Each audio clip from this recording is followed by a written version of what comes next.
I knew he was talking about me, but it's like, he was talking about me, right? Made me feel real special. Bro, that's what he does. Like, you be like, I wonder who. That's crazy. I'm SeanKorey, known individually as Sean or Korey as well. I got a book. Yeah. I say it like that because it's still kind of surreal to me. We're talking about loss, and this book is called Dex-Bre, What is True. And over the past few years, 3 to be exact, I'm 33.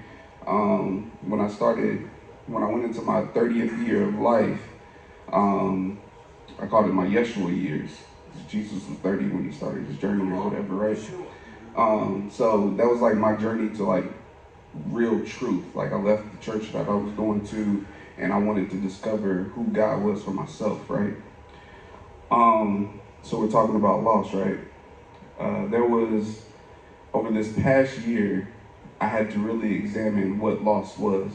And one of the poems in this book is called Law of Thermodynamics, and it is me processing a real loss. Like, I've lost people, right?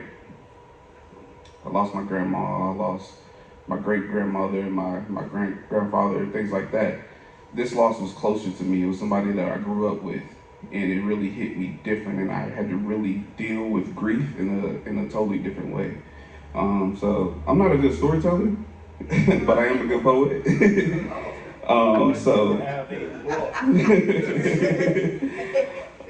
So yeah, this poem is called Law of Thermodynamics. Energy can neither be created nor destroyed. Energy can only be transferred or permuted from one form to another.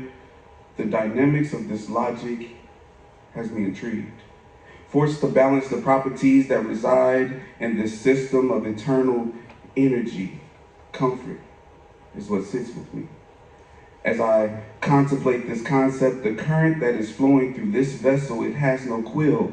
None such the universe wills to accept. The current will continue intensification, pursuing thermal equilibrium with that which is infinite proliferation of force, bending to nothing animate, absorbing all which possesses positive influence. My energy cannot be destroyed. However, in accordance with this law, it was never created. I am led to believe that it was rather inherited. The source of this energy, impervious in its existence, it, in and of itself, is all energy. Therefore, I am, by my very nature, all energy. The law of thermodynamics. In peace.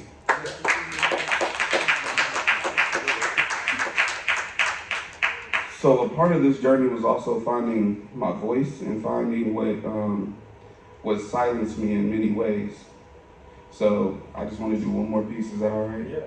All right. It's called Silent Tongue, and I won't even explain. I'll just read. A deafening silence. Lips dumb. Professor absent from tongue, speechless. Thoughts flowing, subject to impeachment. They never reach the base of my vocal folds. Strepped on my words, throat swollen verbs. They no longer hold. I'm unspoken.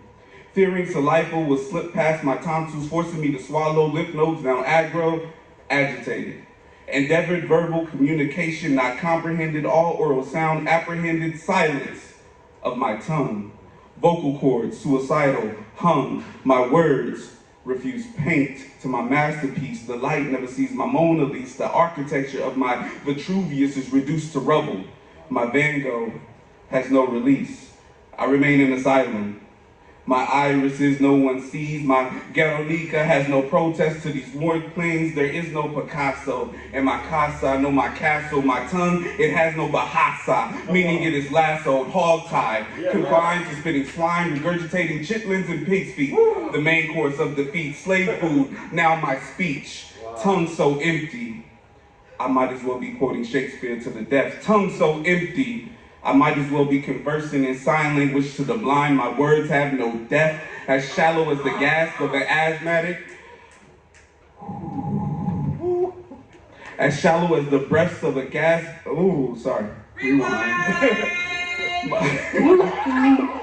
Tongue so empty, I might as well be quoting Shakespeare to the death. Tongue so empty, I might as well be conversing in sign language with the blind. My words have no depth. Sorry.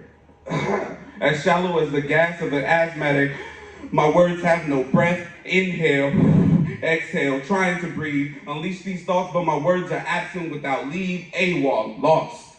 Trying to recite what I've been taught, however I've been miseducated. Judiciated, administrated, legislated, misplaced my education, replaced it with assimilation, erudition, assassinated. Language is faded, faded, faded. Slurred are my words. Drunken with incompetence, utterance lacking syntax, harmony of my linguistic percussions influenced by the bottom of this fifth of cognac. Ignorance overwhelms my discussion, silence of my tongue. My words have no substance, where my words should be rivers rushing, overtaking every crevice which they pass through. My words should be heard roaring, like a lion proclaiming his territory. My words should provoke, stirring every ear into which they enter. My words should call upon something greater. My words should invoke. What I say should soothe souls. It should warm hearts. It must evolve spirits. My declaration is obligated to generate change. While I must be quick to hear and slow to speak, it is necessary that my words, the words that I choose to articulate, be concrete, as heavy as anvils, voids they are entitled to feel, rising, standing firm, proving the embodiment of beauty, not to escape my lips without, if they don't measure up to the beauty of silence. In peace. Come on,